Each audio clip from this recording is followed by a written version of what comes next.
Pacto indica que Dios hace resoluciones unilaterales y las cumple. Hoy en día hay una enseñanza moderna donde el hombre pacta con Dios. Eso no es sacado de la Biblia, porque el término pacto indica que Dios, y el contexto bíblico, Dios decide, determina como Dios actuar, ejecutar las cosas que Él quiere. Y una de las cosas que Dios ha decidido ejecutar en nosotros es hacernos estar en comunión con Él, como lo vamos a ver esta mañana. ¿Cómo lo hace Dios? Si hay un hombre caído, pecador, si hay un hombre perdido, si hay un hombre que a pesar de salvarlo, mientras esté en este cuerpo, habrá inclinación a pecar. Vamos a cantar entonces este coro, Dios de pacto. Si usted quiere, puede ponerse en pie.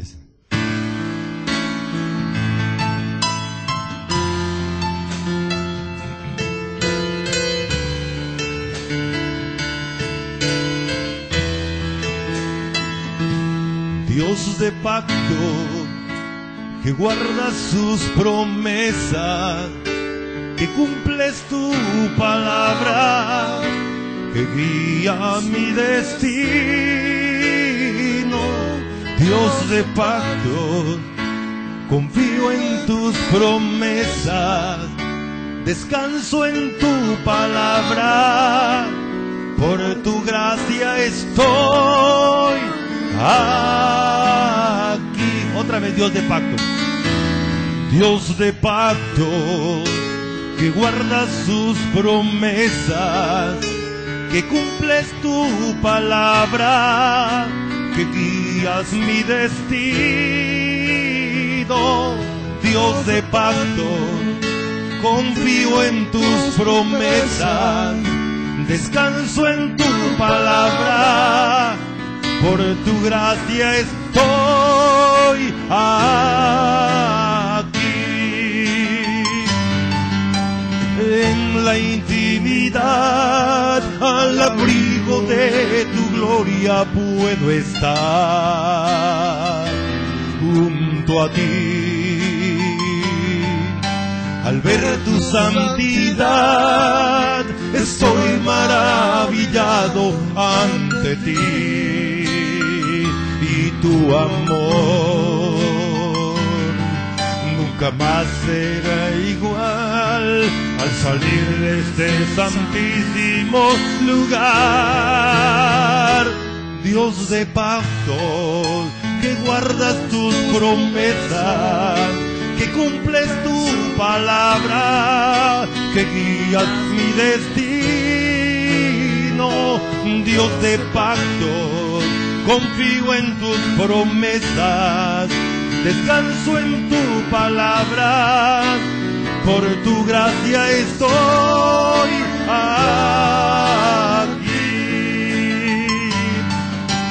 Tengo redención por la sangre que descansa en tu altar para mí. Tu gracia y tu perdón nos permiten hoy vivir en comunión y adoración. Nunca más seré igual al salir de este santísimo lugar. Dios de pacto, confío en tus promesas, tu palabra, que guías mi destino. Dios de pacto, confío en tus promesas, descanso en tu palabra, por tu gracia estoy aquí. Quiero que pensemos otra vez en este coro antes de cantarlo. Mire lo que dice este Dios de pacto, que guardas tus promesas. ¿Es verdad que guardas las promesas? Que cumples tu palabra, que guías mi destino. ¿Sí guía Dios nuestro destino? Desde la eternidad y hasta la eternidad. Dios de pactos, confío en tus promesas. ¿Sí confiamos en sus promesas? Eso es lo que le estamos diciendo al Señor.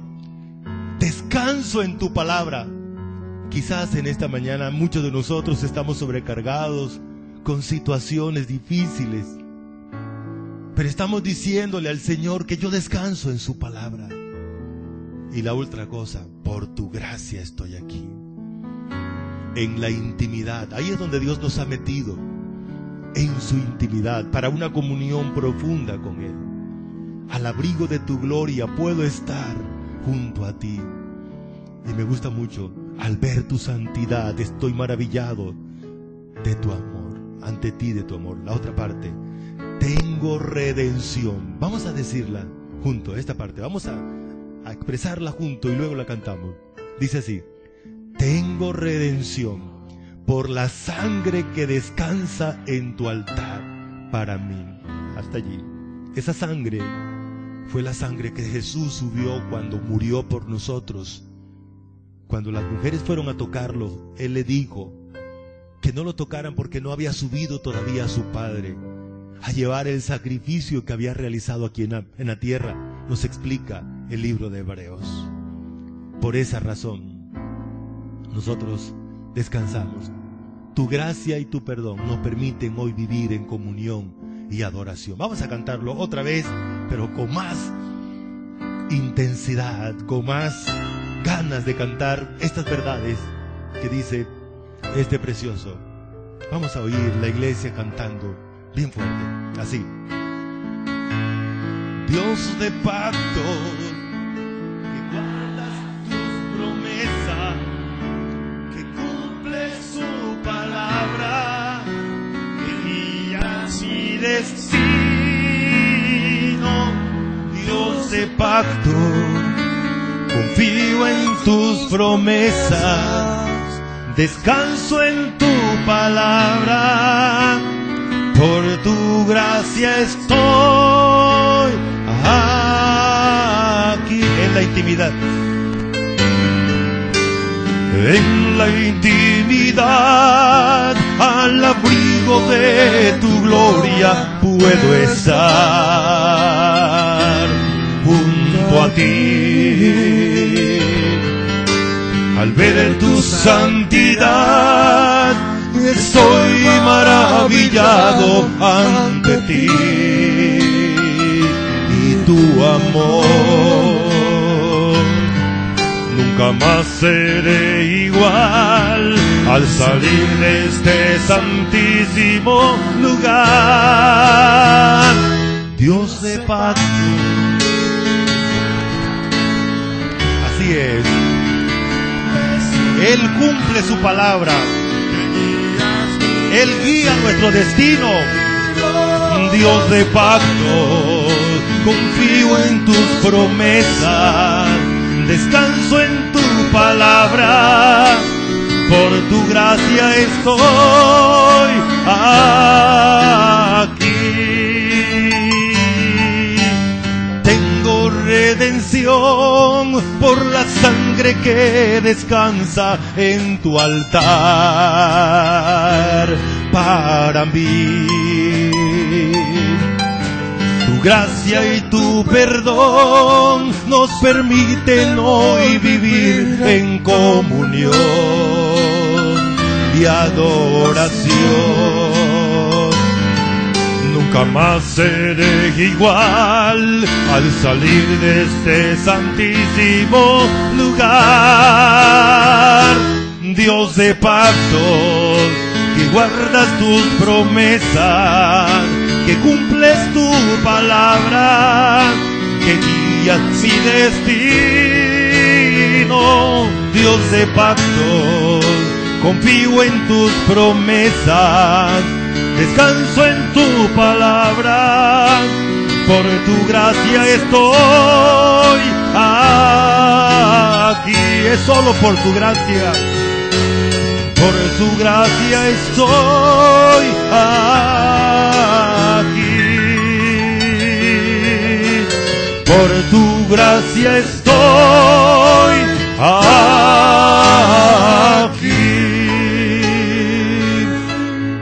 Amado Señor, muchas gracias. Creaste a este hombre a tu imagen y semejanza, y se rebeló contra ti, como dice tu palabra.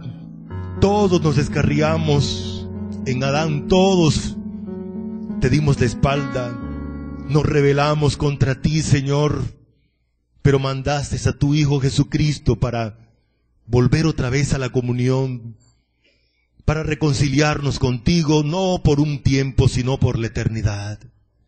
Gracias porque su sangre es suficiente para quitar nuestros pecados. Gracias porque la presencia tuya, Señor, en nuestras vidas nos permite disfrutar de la comunión. Si oramos, Señor, es porque tú lo produces, como dice tu palabra. No sabemos orar como conviene, pero tú nos ayudas en nuestra debilidad. Enséñanos en esta mañana, Señor. Abre nuestros corazones, convéncenos de tu santa y bendita verdad, inalterable, eterna. Gracias, Señor, en Cristo Jesús. Amén. Muy bien, mis hermanos. En esta mañana vamos a hablar de la comunión de Dios. En estos 2 meses vamos a tener cierto tipo de alteración en la temática, pues por algunas circunstancias especiales, como el aniversario de la iglesia el próximo fin de semana, pero no importa, vamos a cumplir nuestro proceso pedagógico que hemos planeado en el concilio. La comunión con Dios. Nuestra comunión verdaderamente es con el Padre y con su Hijo Jesucristo, dice 1 de Juan 1:3. Cuando hablamos de la comunión, estamos hablando del elemento más importante en la vida del ser humano. Los seres humanos se dividen en 2 clases: los que tienen comunión con Dios y los que no tienen comunión con Dios. Me llama la atención que la Biblia dice que los que no tienen comunión con Dios están muertos, porque si no tienen comunión con Dios, su estado es precisamente eso, separados de Dios. Por esa razón, estoy diciendo en esta mañana que la comunión con Dios es lo más importante. Si ven los seres humanos cómo se buscan para dañarse, en estos días pasaban algo bochornoso cuando niño. Una de las cosas que nos alegraba a todos los niños de la cuadra era y los de la casa, cuando iba a llover. Enseguida nos íbamos para la calle a correr debajo de las gotas de agua, a meternos en los chorros que había en las casas. Pero en estos días nos sorprendía que en Barranquilla, creo, las famosas bandas esas que se forman, pandillas que se forman, utilizan la lluvia para hacerse daño.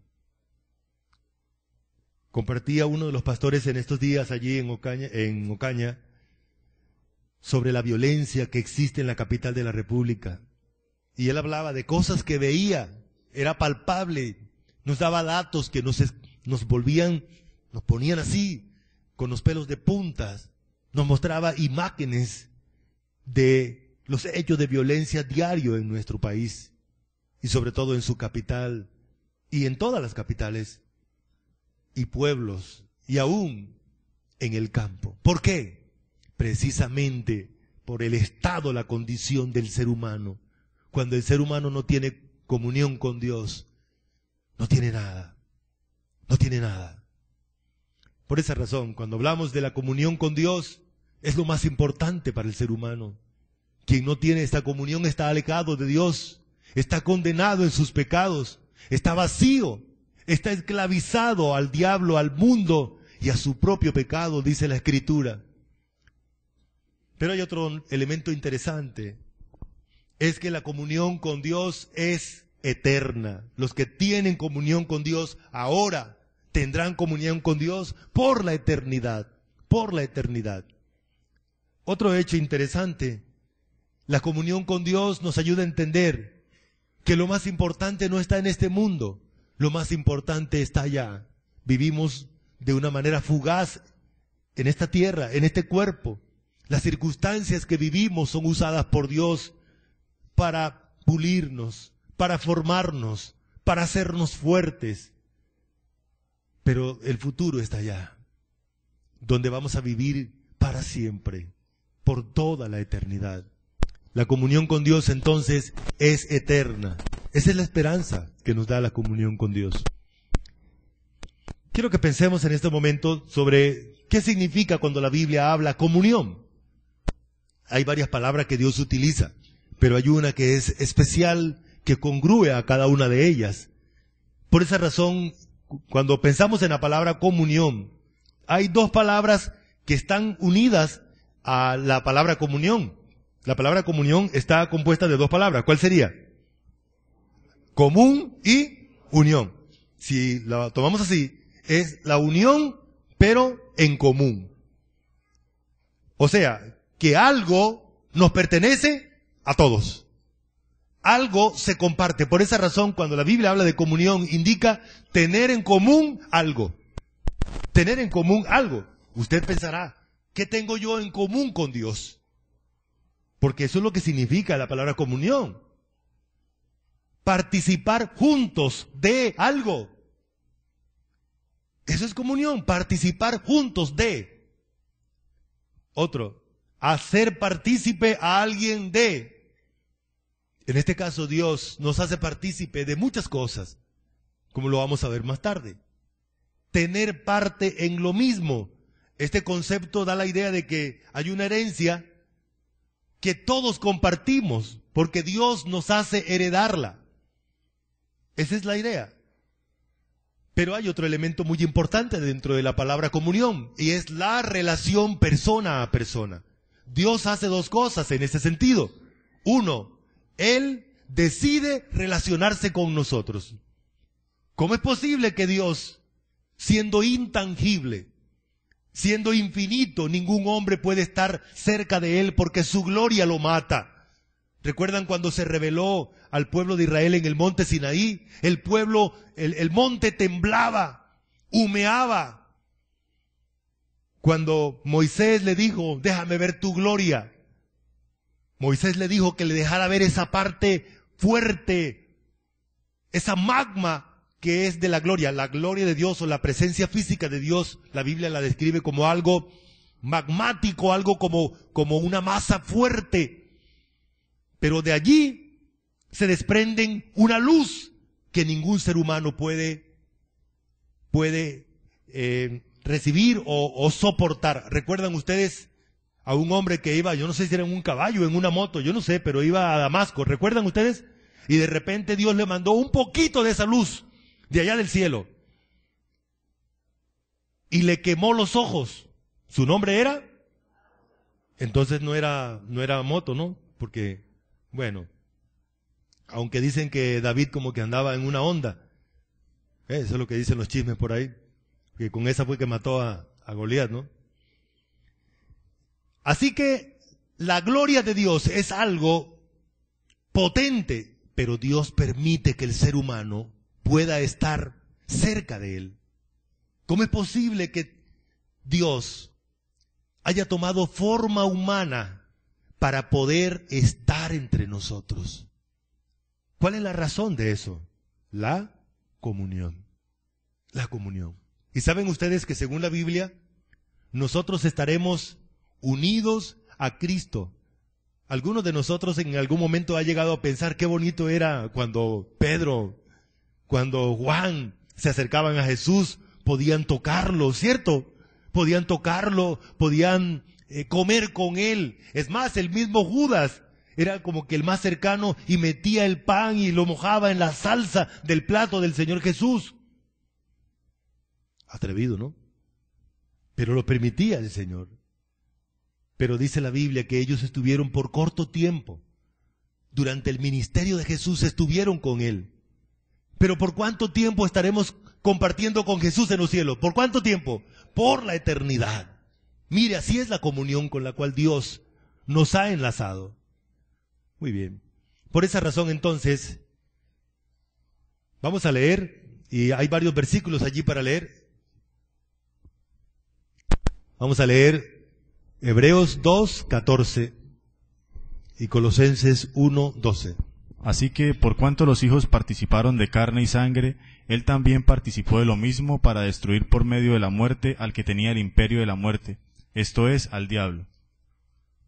Con gozo, dando gracias al Padre que nos hizo aptos para participar de la herencia de los santos en luz.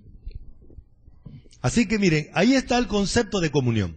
¿Cómo hizo Dios para tener comunión con nosotros? Se hizo carne. Se hizo como nosotros, para tener parte con nosotros. Él participó de la naturaleza humana, pero la Biblia dice sin pecado. Jesús no pecó. Es el único ser humano impecable. Y luego, ahora viceversa. ¿Cómo hace Dios para que nosotros tengamos comunión con Él? Nos hace partícipe de lo que Él tiene. ¿Qué tiene Dios? Todo. Y por esa razón dice que participamos de la herencia de los santos en luz. Ok, sigamos. Estos versículos, miren las palabras subrayadas, nos indican qué es comunión. Comunión es compañerismo. Bueno, vamos a leerlo y ahorita entonces lo analizamos. No os unáis en yugo desigual con los incrédulos, porque ¿qué compañerismo tiene la justicia con la injusticia? ¿Y qué comunión la luz con las tinieblas? ¿Y qué concordia Cristo con Belial? ¿O qué parte el creyente con el incrédulo? ¿Y qué acuerdo hay entre el templo de Dios y los ídolos? Porque vosotros sois el templo del Dios viviente, como Dios dijo, habitaré y andaré entre ellos y seré su Dios. Pasémosla. Así que comunión es tener compañerismo. Dios decide tener compañerismo con nosotros. Un ser humano pecador. Un ser humano rebelde. Y Dios quiere tener compañerismo con el ser humano. Es más, la Biblia dice que ahora ese compañerismo es tan contundente que nos llama sus hijos, nos llama sus amigos, sus siervos, colaboradores. Dios, entonces, el término comunión es tener concordia con alguien. Comunión es tener acuerdos. La palabra concordia es lo que se utiliza aquí en este instrumento musical. Hay un sinnúmero de teclas. Y todas esas teclas, bueno, algunas notas se pueden acoplar con las otras.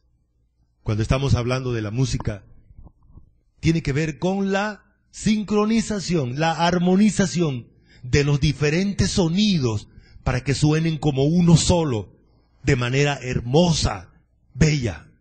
Esa es la palabra concordia, sonar junto.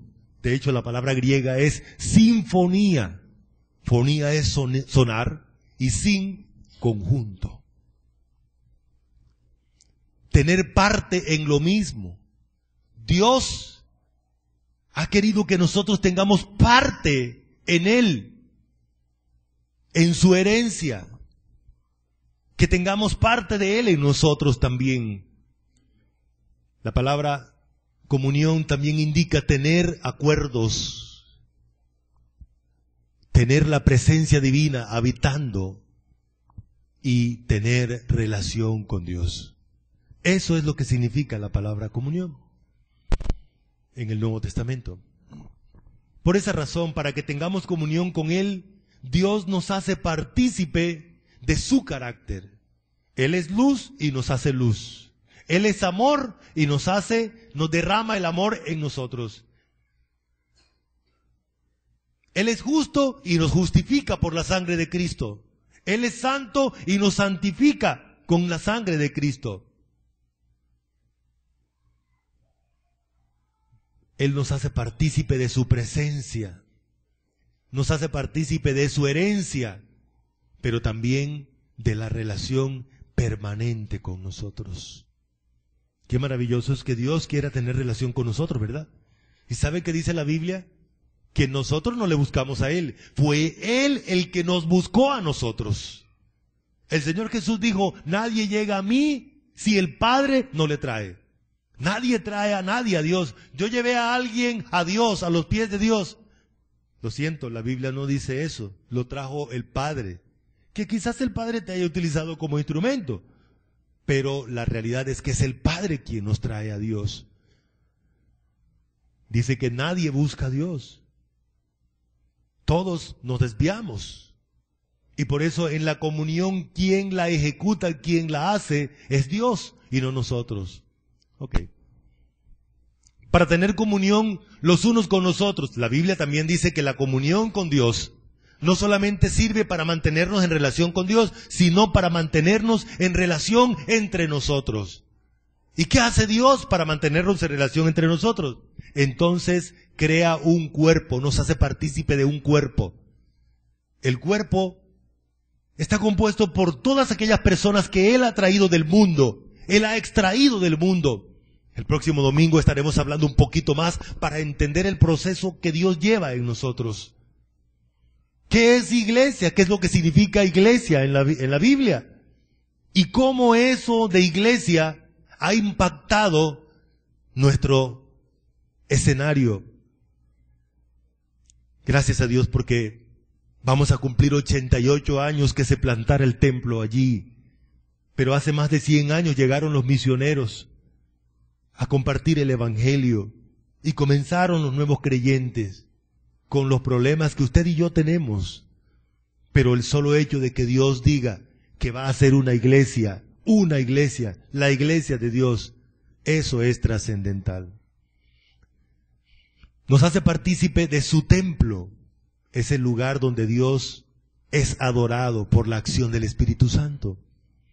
No es el templo físico, sino las personas son templos de Dios. Nos hace su edificio, aquí tampoco se refiere a esas paredes, se refiere a las personas que son construidas a la manera de un edificio, piedra por piedra.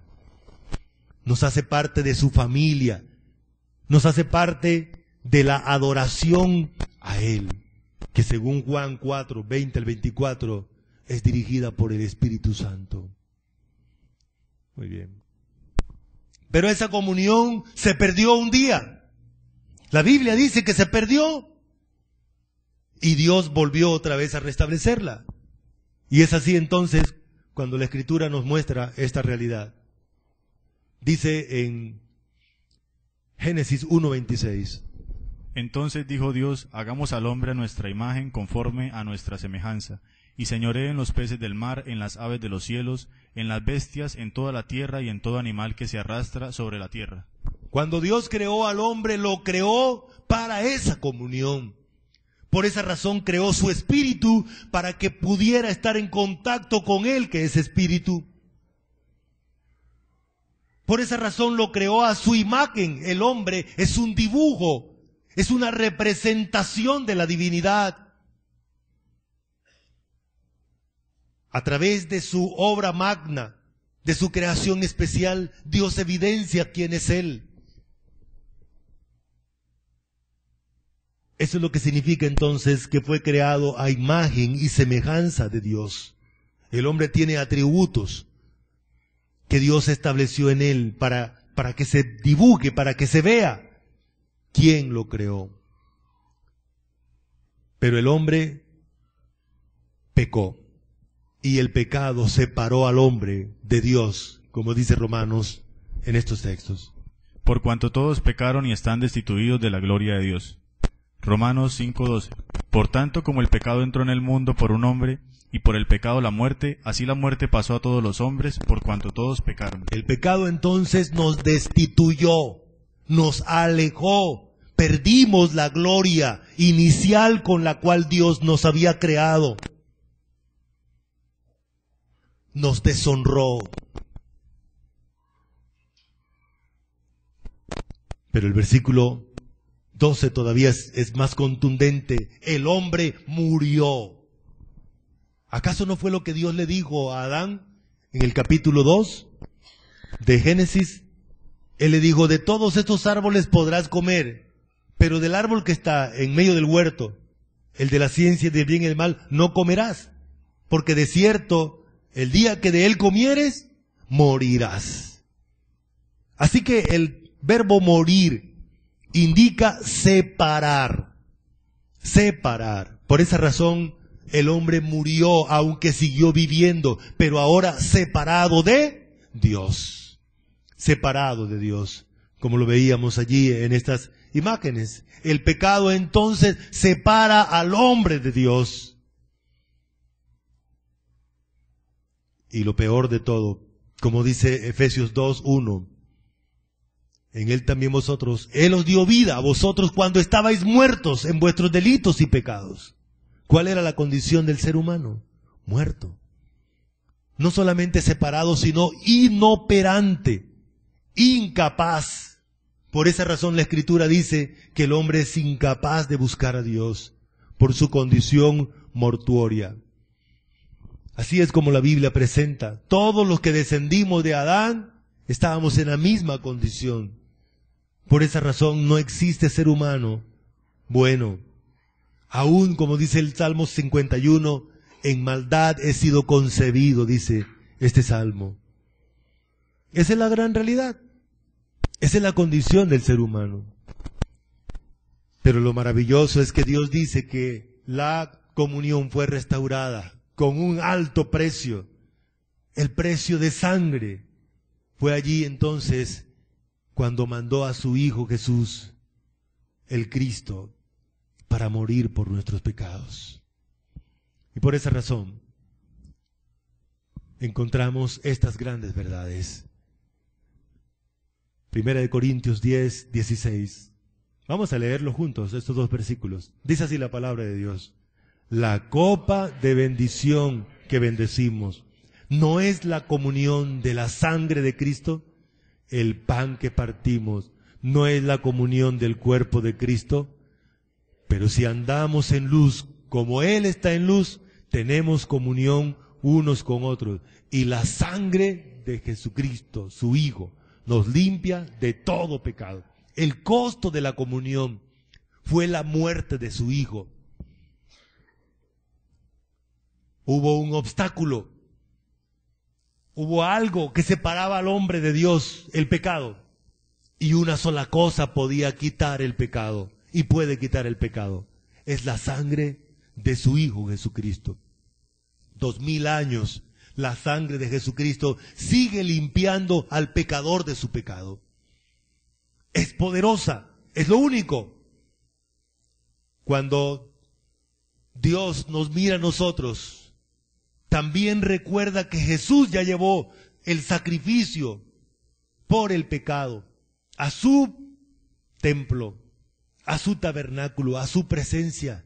Jesús les mostró al Padre su cuerpo maltratado como Dios había determinado, desangrado, como la evidencia de que ya estaba consumado. ¿Recuerdan una de las palabras del Señor Jesús? Consumado es. Por esa razón, Dios nos hace, vamos a ver de qué manera Dios entonces nos hace partícipe de esa comunión. Primero, limpiándonos de nuestros pecados. Segundo, haciéndonos partícipe de su santidad. Haciéndonos partícipe de su santidad. ¿Cómo nos hace partícipe de su santidad? De varias maneras. Una es que la santidad de Dios ha sido ubicada en nosotros. El Dios Santo nos santifica con su sola presencia. Pero ¿saben ustedes que no es suficiente?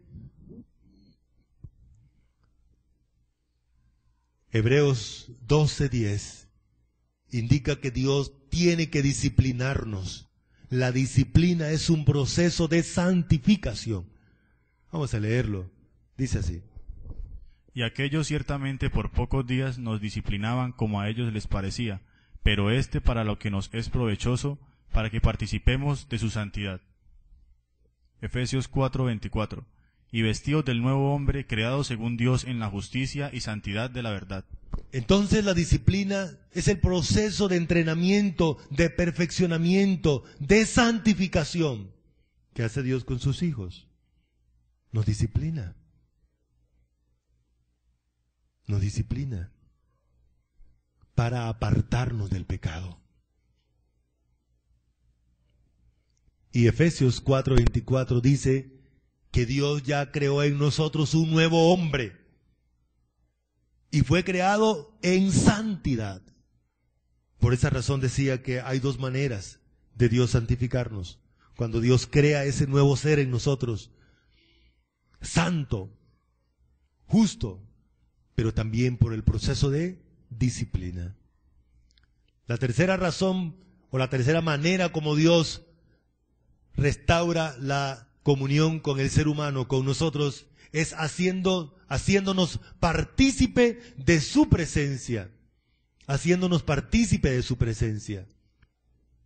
Segunda de Corintios 6 dice así: ¿Y qué acuerdo hay entre el templo de Dios y los ídolos?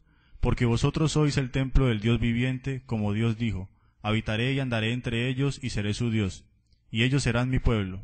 Segunda de Corintios 6, 18. Y seré para vosotros por padre, y vosotros me seréis hijos e hijas, dice el Señor Todopoderoso. Mire cómo Dios restablece la comunión. Él mismo pone su presencia. ¿Pero cómo? ¿Qué clase de presencia? Dice, habita, vive. Como quien está dentro de una casa. Él habita en cada uno de aquellos a quienes Él ha querido tener en comunión. Él vive. Y me llama mucho la atención que la Biblia enfatiza que el Padre habita en nosotros, que Jesucristo habita en nosotros y que el Espíritu Santo habita en nosotros. Pero no solamente vive en nosotros, habita en nosotros. ¿Qué otra cosa hace? Andar en. Mire la casa suya. El día que usted salga de esa casa, quedan las huellas suyas. Las huellas de sus niños, pintando, rayando las paredes, ¿cierto? Así Dios deja sus huellas, manifiesta sus huellas, andando en nosotros, Él ejecutando las acciones diarias en nosotros. Andaré. Otra manera de Dios evidenciar su presencia es ser nuestro Dios y nosotros ser su pueblo. Y por último, ser nuestro Padre. Él está no para ser el peón de la casa. El que venga a barrer aquí la basura, recójame ese papelito. ¡Ey, vaya, haga esto! Como algunos pretenden que es Dios. Él está como el Padre. La autoridad máxima de su casa, donde Él habita, Él gobierna. Donde Él habita, Él es el Padre. Él es el Señor. Él es el Dios. Una cuarta manera de hacernos partícipe de la comunión es hacernos partícipe de su iglesia. Y a su iglesia Él le llama su cuerpo. ¿Usted puede hacer diferencia entre usted y su cuerpo? ¿Puede hacer diferencia? No, ¿verdad?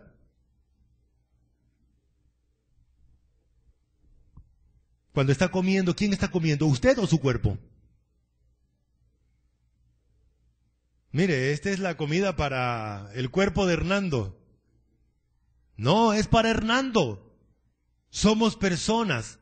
Pero es interesante que el cuerpo sirve para que la persona se manifieste en ella. De la misma manera la Biblia dice que la iglesia es el cuerpo donde Dios se manifiesta. Se manifiesta el Padre, se manifiesta el Hijo y se manifiesta el Espíritu Santo, con los dones, con el fruto, con la guía. Por esa razón, vamos a leer otra vez esos versículos. La copa de bendición que bendecimos no es la comunión de la sangre de Cristo. El pan que partimos no es la comunión del cuerpo de Cristo. Hechos 2:42. Y perseveraban en la doctrina de los apóstoles, en la comunión unos con otros, en el partimiento del pan y en las oraciones. La iglesia disfruta de la comunión. ¿Sabe usted por qué estamos aquí esta mañana? Porque Dios creó esa comunión y ahora nosotros somos empujados usted y yo tenemos necesidad de esa comunión. Por esa razón, como decía alguien en estos días, la iglesia no nos necesita a nosotros. ¿Saben ustedes que nosotros somos lo que necesitamos la iglesia? Si yo no disfruto de esta comunión de iglesia, yo soy el que me pierdo. Yo soy el que soy afectado negativamente. Porque la iglesia fue creada para suplir una necesidad en mí. Para Dios glorificarse a través de ello. Pero Dios ha decidido hacer un cuerpo. Es interesante también hablar de iglesia. No todo lo que se llama iglesia es iglesia. Hoy hay algunas empresas que tienen nombre de iglesia. ¿Y saben ustedes que el Estado le tiene los ojos a esas empresas? El otro día alguien aquí en nuestra ciudad dijo, iglesia empresarial no existe. Solo existe iglesia de Dios, iglesia de Jesucristo. No existe iglesia empresarial. Iglesia de, tampoco. Hoy en día tenemos iglesia de profesionales, en el contexto aquí humano y egoísta del ser humano, iglesia de algunas tendencias sexuales, iglesia de, no, es que nosotros vamos a hacer una iglesia porque, no señor.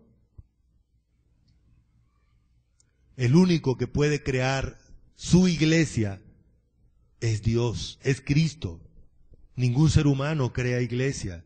Puede crear un grupo que le llame iglesia, pero si no tiene los patrones, la marca que dice el Nuevo Testamento, tiene que tener a Cristo. Primero la iglesia la crea Cristo, porque iglesia significa que Cristo, Dios el Padre, arrancan del mundo, traen a Él, limpia, mantienen relación con Él, dirige su iglesia, Él establece liderazgo en su iglesia, y Él lleva a su iglesia a su propósito eterno. Y solamente el que está haciendo eso es Cristo.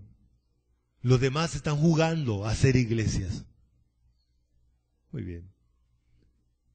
Eso es lo que la Biblia dice. La representación, sigamos leyendo. Solícitos en guardar la unidad del Espíritu en el vínculo de la paz, un cuerpo y un espíritu como fuisteis también llamados en una misma esperanza de vuestra vocación. Un Señor, una fe, un bautismo, un Dios y Padre de todos, el cual es sobre todos y por todos y en todos. Por esa razón, según estos versículos, la iglesia entonces, echemos por atrás entonces. La iglesia tiene un solo espíritu, una unidad del espíritu, tiene un vínculo de la paz. No dice los vínculos, sino un vínculo, el vínculo de la paz.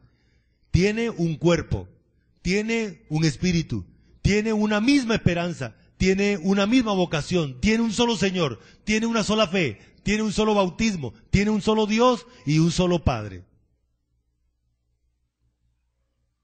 Es la iglesia.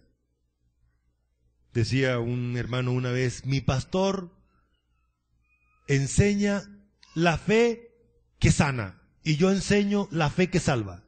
Pero la Biblia dice que la fe es una sola. ¿Ve?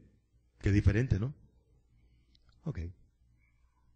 Haciéndonos partícipe de su herencia, Dios comparte con nosotros lo que es de Él. Vamos a leer juntos, hermanos, estos dos versículos. Dice así: en Él asimismo tuvimos herencia, habiendo sido predestinados conforme al propósito del que hace todas las cosas según el designio de su voluntad, para una herencia incorruptible, incontaminada e inmarcesible, reservada en los cielos para vosotros. Pregunto, hermanos, ¿usted tiene o tendrá herencia?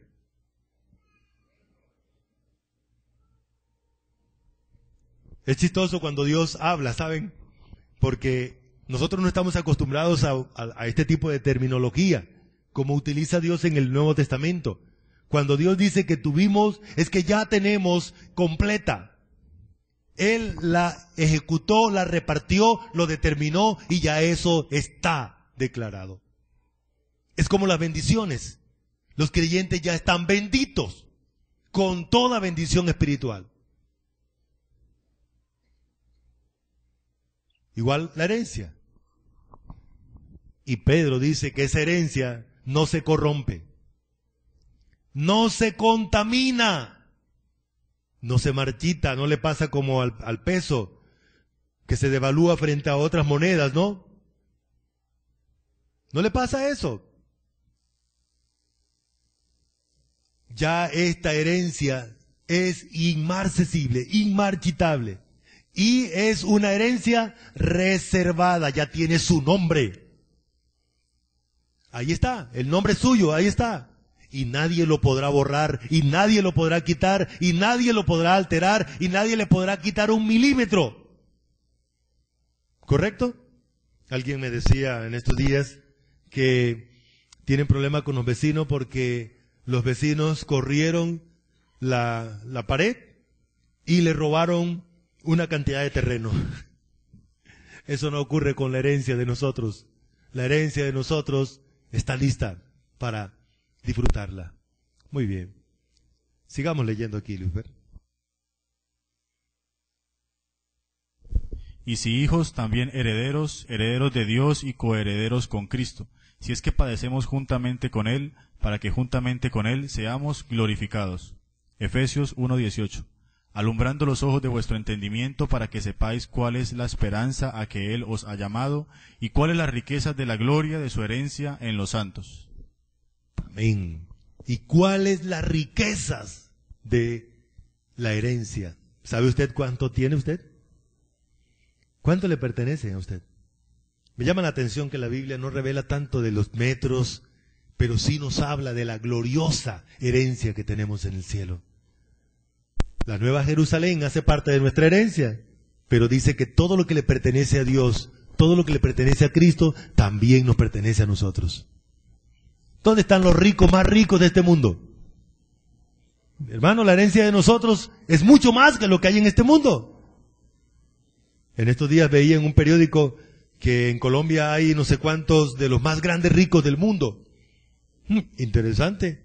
Pero eso es tan pequeño, tan irrisorio frente a la magnitud de la herencia que nos pertenece a cada uno de los santos, a cada uno de los hijos de Dios. ¿Amén? Muy bien.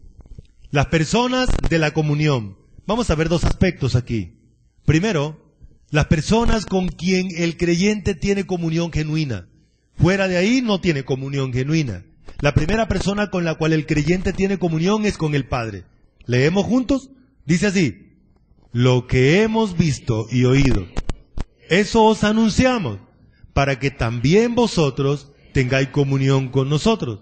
Y nuestra comunión verdaderamente es con el Padre y con su Hijo Jesucristo. La comunión verdadera, ahí ese versículo incluye casi todo. Casi toda la comunión del creyente. Primero habla del Padre, habla de Jesucristo y de los otros creyentes. Hace falta el Espíritu Santo, que sería la 4ª persona con la cual usted y yo tenemos comunión. Miren lo que dice el siguiente. Con el Espíritu Santo. La gracia del Señor Jesucristo, el amor de Dios y la comunión del Espíritu Santo sean con todos vosotros. Amén. Solícitos en guardar la unidad del Espíritu en el vínculo de la paz. Así que en estos versículos sí está el Espíritu Santo. Las cuatro personas con las cuales tenemos comunión. Con Jesucristo. Ya leímos estos versículos, pero el versículo de 1 Corintios 1:9, leámoslo. Fiel es Dios, por el cual fuisteis llamados a la comunión con su Hijo Jesucristo, nuestro Señor. Interesante, otro elemento de la comunión. Nadie llega a la comunión si no es llamado por Dios. Nadie llega. Nadie se le cuela a Dios. Nadie se le cuela. Y, por supuesto, los otros creyentes. Vamos a leer juntos Hechos 2:42, porque ya el anterior lo leímos. Dice así: y perseveraban en la doctrina de los apóstoles, en la comunión unos con otros, en el partimiento del pan y en las oraciones.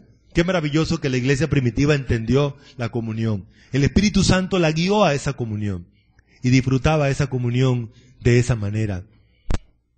La comunión unos con otros. Vamos a ver que el creyente no tiene comunión genuina con, Puse la N antes. Vamos a leer, ya esto lo leímos, pero vamos a leerlo otra vez. No os unáis en yugo desigual con los incrédulos, porque ¿qué compañerismo tiene la justicia con la injusticia? ¿Y qué comunión la luz con las tinieblas? ¿Qué concordia Cristo con Belial? ¿O qué parte el creyente con el incrédulo? ¿Y qué acuerdo hay entre el templo de Dios y los ídolos? Porque vosotros sois el templo del Dios viviente, como Dios dijo, habitaré y andaré entre ellos y seré su Dios. Muy bien, el creyente, entonces, continuamos. El creyente no tiene comunión con la injusticia. El creyente es justo, porque la justicia de Dios, el Dios justo, está en el creyente. Por esa razón el creyente no tiene comunión con la justicia, la injusticia, perdón. ¿Correcto? Por esa razón a veces cuando hay alguna cosa injusta usted siente que como que no cuadra con usted. Porque no hay comunión con lo que es injusto. Además de eso, el creyente no tiene comunión con las tinieblas. No hay compatibilidad. ¿Por qué? Porque usted ahora es luz, porque el Dios que es luz está en usted. Además de eso, no tiene comunión con Belial, dice ese versículo, ¿no? Ese es uno de los nombres del diablo o de Satanás. Este tipo también tiene un poco de nombre que refleja su maldad, su carácter, sus obras. El creyente no tiene comunión verdadera con uno que no es creyente. Eso es lo que significa el término incrédulo. Uno que no ha creído. Así de sencillo. El creyente tampoco tiene comunión con los ídolos. Es raro ver un creyente adorando ídolos. Si adora ídolos, uno dice, aquí hay algo raro. ¿Por qué el creyente realmente no tiene comunión con los ídolos? La comunión con Dios limita al creyente para otras relaciones. Eso es lo que pasa con el creyente. Vamos a leer otra vez estos versículos. Solícitos en guardar la unidad del Espíritu en el vínculo de la paz, un cuerpo y un espíritu, como fuisteis también llamados en una misma esperanza de vuestra vocación.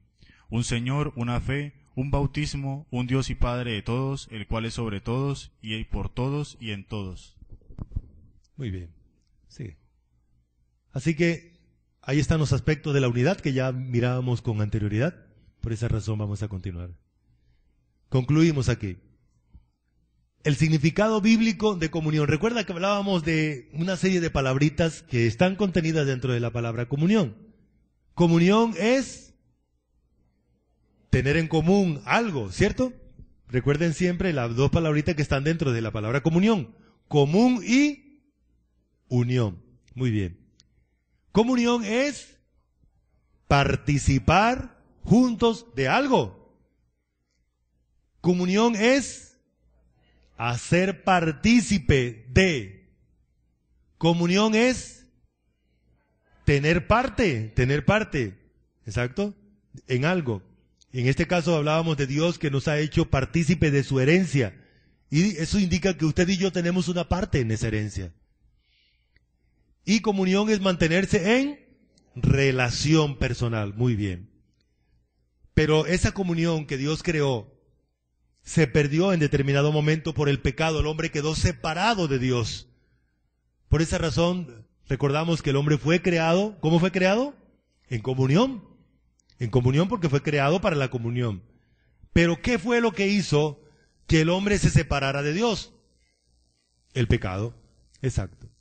Ahora, ¿cómo restauró Dios esa comunión?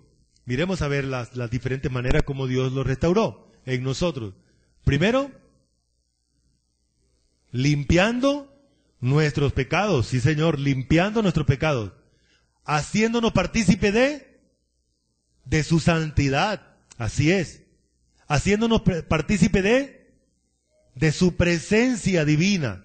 Sí, Señor. Él entonces pone su presencia en nosotros. Exacto. Eso es lo que significa entonces comunión.